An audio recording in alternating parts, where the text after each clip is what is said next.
En Lima hay un edificio que guarda un secreto que ciertas familias llevan 200 años pagando para que nadie encuentre.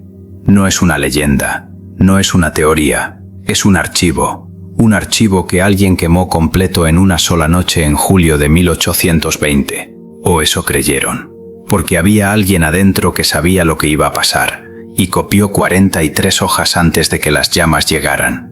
Las últimas 12 páginas de esas hojas contienen nombres, apellidos que hoy aparecen en calles, en universidades, en los consejos de administración de las empresas más grandes del Perú. No son registros de herejes, son contratos de silencio, firmados, fechados, con montos exactos. La prueba de por qué el tribunal que persiguió con ferocidad a los más vulnerables durante 250 años nunca tocó a los que tenían dinero suficiente para comprar su protección. 170 años después de ese incendio, un archivista de 22 años encontró esa caja en una sección que nadie había querido tocar en décadas. La reportó siguiendo el procedimiento correcto, y 2 semanas después, desapareció. Su nombre es Rodrigo Salcedo. Tiene hoy 71 años, y esto es lo que recuerda. Yo llegué al Archivo General de la Nación en Lima en 1987. Tenía 22 años y una tesis sobre documentación colonial que mi profesor dijo que era demasiado ambiciosa para alguien de mi edad. Entré como archivista auxiliar convencido de que iba a pasar los primeros años haciendo trabajo tedioso antes de llegar a algo importante. Me asignaron la sección que nadie quería, documentos del periodo colonial tardío sin catalogar durante décadas, correspondencia administrativa, registros de propiedades, actas notariales, cajas apiladas sin orden aparente en una sala que olía a papel viejo y humedad acumulada. Mis colegas me miraban con esa mezcla de lástima y alivio que tiene la gente cuando otro hace el trabajo que ellos no querían hacer. Un martes de octubre de 1990 abrí una caja sin etiqueta, cartón reforzado, sin nombre visible, sin fecha. Una caja más entre docenas de cajas que llevaban décadas esperando que alguien las tocara. Adentro había 43 hojas escritas a mano con la letra apretada y precisa de alguien que trabajó rápido pero con cuidado. Y en la primera página, una anotación que me hizo quedarme completamente quieto durante varios minutos. Decía: copias parciales rescatadas antes del incendio del archivo inquisitorial, julio de 1820, destinatario no identificado, procedencia no verificada. Me quedé mirando esas palabras durante mucho tiempo, pensando en lo que significaban, pensando en quién las había escrito, pensando en la noche de julio de 1820 en que alguien había estado en ese mismo edificio copiando a mano lo que estaba a punto de arder. Para entender lo que encontró Rodrigo, hay que entender qué era realmente el Tribunal de la Inquisición en Lima. No la versión que enseñan los libros de historia, no la versión de los mártires y las hogueras que aparece en los museos. La versión real. La versión que ardió esa noche de julio y que durante 200 años nadie pudo leer porque no quedaba nada que leer. El tribunal llegó al Perú en 1170, con jurisdicción sobre toda América del Sur. Desde ese momento y durante 250 años, tuvo agentes en cada ciudad importante del virreinato, informantes en cada puerto, acceso a las comunicaciones privadas de las familias más poderosas del continente, y una capacidad de acumulación de información que ninguna otra institución de la época podía igualar. No solo información sobre herejes, no solo confesiones arrancadas en sus cárceles, información sobre todos, sobre el comerciante que llegó de España con un apellido limpio, pero con una historia que no soportaba demasiada investigación, sobre el hacendado de Trujillo, cuya fortuna tenía un origen que nadie podía explicar con los documentos que presentaba públicamente, sobre el funcionario virreinal que debía favores que nunca aparecerían en ningún registro oficial, sobre las familias que habían comprado su posición social con dinero, cuya procedencia era mejor no preguntar demasiado alto. 250 años de eso, guardado, catalogado, firmado por los secretarios del tribunal con la precisión burocrática de una institución que entendía perfectamente el valor de lo que acumulaba. Y cuando llegaron las guerras de independencia y quedó claro que el virreinato iba a caer, las familias que más tenían que perder entendieron algo que los libros de historia nunca cuentan con claridad. El problema no era la Inquisición. El problema era el archivo, porque ese archivo no registraba solo las confesiones de los pobres y los vulnerables que llenaban sus cárceles. Registraba los contratos de silencio de los poderosos, los pagos documentados que ciertas familias habían realizado al tribunal, a cambio de que determinada información nunca saliera de esas paredes. Los acuerdos firmados entre la jerarquía eclesiástica y las élites coloniales que explicaban por qué ciertas fortunas de origen turbio nunca fueron investigadas. ¿Por qué ciertos apellidos nunca fueron cuestionados? ¿Por qué el tribunal que persiguió con una ferocidad sistemática a los más vulnerables durante 250 años nunca tocó a los que tenían dinero suficiente para comprar su protección? Eso es lo que ardió la noche del 14 de julio de 1820, no la historia de los perseguidos, la contabilidad de los protegidos. Los testigos de esa noche lo dejaron registrado en cartas personales que sobrevivieron precisamente porque no eran parte del archivo oficial. Describían lo mismo con una consistencia que resulta difícil de ignorar.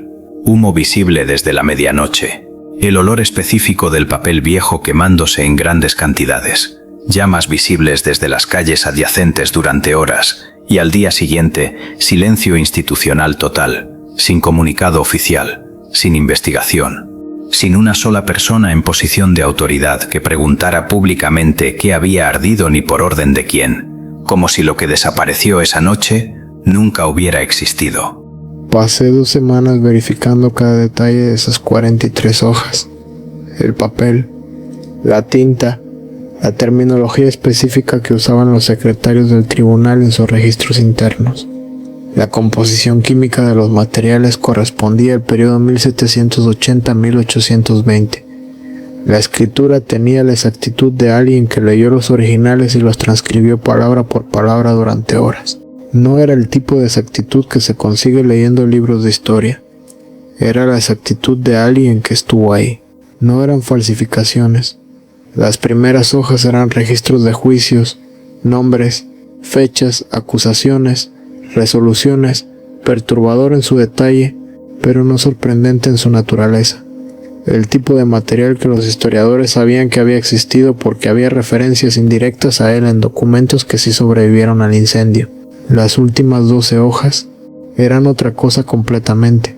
No eran registros de juicios, eran registros financieros, transacciones, pagos documentados con fechas y montos y la descripción específica de qué información el tribunal se comprometía a no usar, con nombres de familias que yo reconocí inmediatamente, nombres que cualquier peruano reconocería hoy porque esos apellidos todavía aparecen en fundaciones culturales, en edificios del centro de Lima, en universidades privadas, en los consejos de administración de las empresas más importantes del país.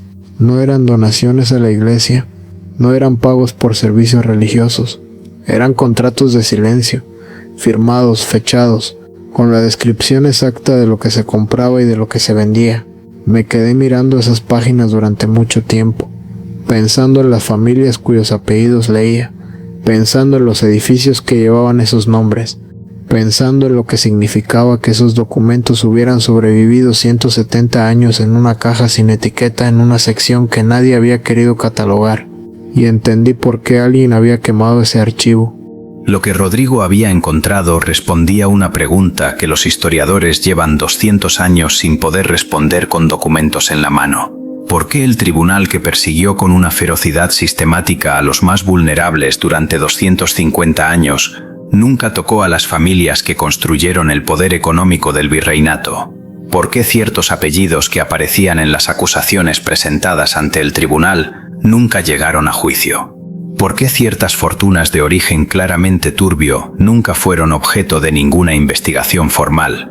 Porque habían pagado para no ser tocadas, y alguien en julio de 1820 copió los recibos. Pero alguien que sabía que el archivo iba a arder también sabía algo más.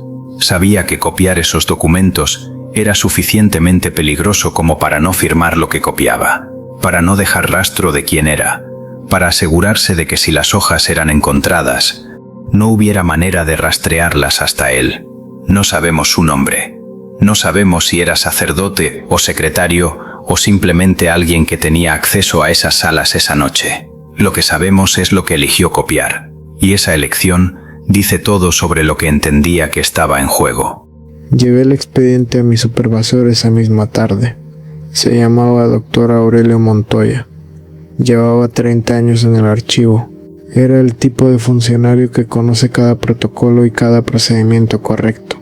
El tipo de hombre que nunca levanta la voz y nunca pierde la calma, y que tiene una respuesta institucional para cada situación imaginable. Le expliqué todo lo que había encontrado. Le mostré las hojas una por una. Le dije que creía que necesitábamos análisis forense completo y una consulta con historiadores especializados en el periodo antes de tomar cualquier otra decisión. Le dije que el hallazgo era potencialmente significativo para la historiografía colonial peruana y que merecía un proceso de verificación riguroso y transparente. Me escuchó en silencio completo durante todo el tiempo que hablé, sin interrumpirme, sin hacer preguntas, con esa calma específica de los funcionarios que han aprendido a escuchar sin revelar nada de lo que piensan mientras escuchan. Cuando terminé, tomó el expediente, lo puso en su escritorio y me dijo que él se encargaría del proceso de verificación, que era un hallazgo sensible que requería manejo institucional apropiado antes de cualquier consulta externa, que confiara en que el procedimiento correcto se seguiría al pie de la letra. Esa fue la última vez que vi las 43 hojas. 2 semanas después, el doctor Montoya llamó a Rodrigo a su oficina. Le informó que el expediente había sido revisado por el equipo de autenticación del archivo, que había sido determinado como documentación apócrifa fabricada en el siglo XX, sin valor histórico verificable, sin autenticidad documental, enviado a depósito de materiales no clasificables. Le pregunté qué depósito. Me dijo que era un procedimiento interno y que no estaba disponible para consulta externa. Le pregunté si podía ver el informe de autenticación. Me dijo que los informes internos de ese tipo no eran documentos de acceso público dentro del archivo. Le pregunté el nombre del equipo de autenticación que lo había revisado. Se quedó en silencio durante un momento que se sintió más largo de lo que probablemente fue, y luego me recomendó tranquilamente que me concentrara en las asignaciones pendientes de mi sección. Seguí trabajando en ese archivo durante 11 años más. Nunca volví a mencionar el expediente. Nunca volví a buscar en esa sección. Nunca volví a hacer ese tipo de preguntas. Aprendí lo que aprenden todas las personas que trabajan suficiente tiempo cerca de los secretos correctos, que hay preguntas que se hacen una vez y que la segunda vez que las haces, el costo es diferente. Las 43 hojas llevan 35 años en verificación interna. Ese es el tiempo que tarda una institución en verificar la autenticidad de un documento cuando los nombres en las últimas páginas son los nombres correctos. Tengo hoy 71 años. Tengo 2 hijos y 4 nietos. Y hay nombres que no voy a decir en voz alta, no porque no los recuerde con claridad. Los recuerdo perfectamente, con la precisión específica de los recuerdos que uno lleva décadas sin poder compartir con nadie, sino porque algunos de esos apellidos todavía aparecen en los nombres de calles en el centro de Lima, en universidades privadas, en fundaciones culturales que financian exposiciones sobre la historia colonial del Perú, en los consejos de administración de las empresas más grandes del país. Y porque tengo 71 años y 4 nietos, y he aprendido a distinguir entre las batallas que vale la pena pelear y las que no. A veces pienso en el hombre que copió esas hojas esa noche de julio de 1820. No sé quién era, pero sé lo que eligió salvar, y esa elección me dice que entendía perfectamente lo que estaba haciendo, y lo que arriesgaba al hacerlo. Las familias que pagaron al tribunal para que su información nunca saliera, construyeron ese pago sobre una lógica que resultó ser casi perfecta. Si el archivo ardía, nadie podría probar nada. Y el archivo ardió. Pero Rodrigo Salcedo vio esas hojas, las tocó, las verificó durante 14 días con los métodos disponibles en ese momento, y las reportó siguiendo el procedimiento correcto, haciendo todo exactamente como debía hacerse. Y desaparecieron en 2 semanas, dentro de una institución que lleva 35 años, describiendo su procedimiento de autenticación como información interna no disponible para consulta. El Tribunal de la Inquisición en Lima fue abolido oficialmente en 1820, el mismo año en que ardió su archivo. Esa coincidencia no es una coincidencia, es el patrón que se repite en cada institución que tiene demasiado que perder cuando cae. No destruyen lo que hicieron, destruyen la evidencia de lo que hicieron. Y cuando alguien encuentra lo que sobrevivió a esa destrucción, la institución no necesita hacer nada dramático. Solo necesita aplicar el procedimiento correcto con la terminología correcta hasta que el hallazgo desaparezca en un depósito de materiales no clasificables del que nadie tiene la dirección exacta.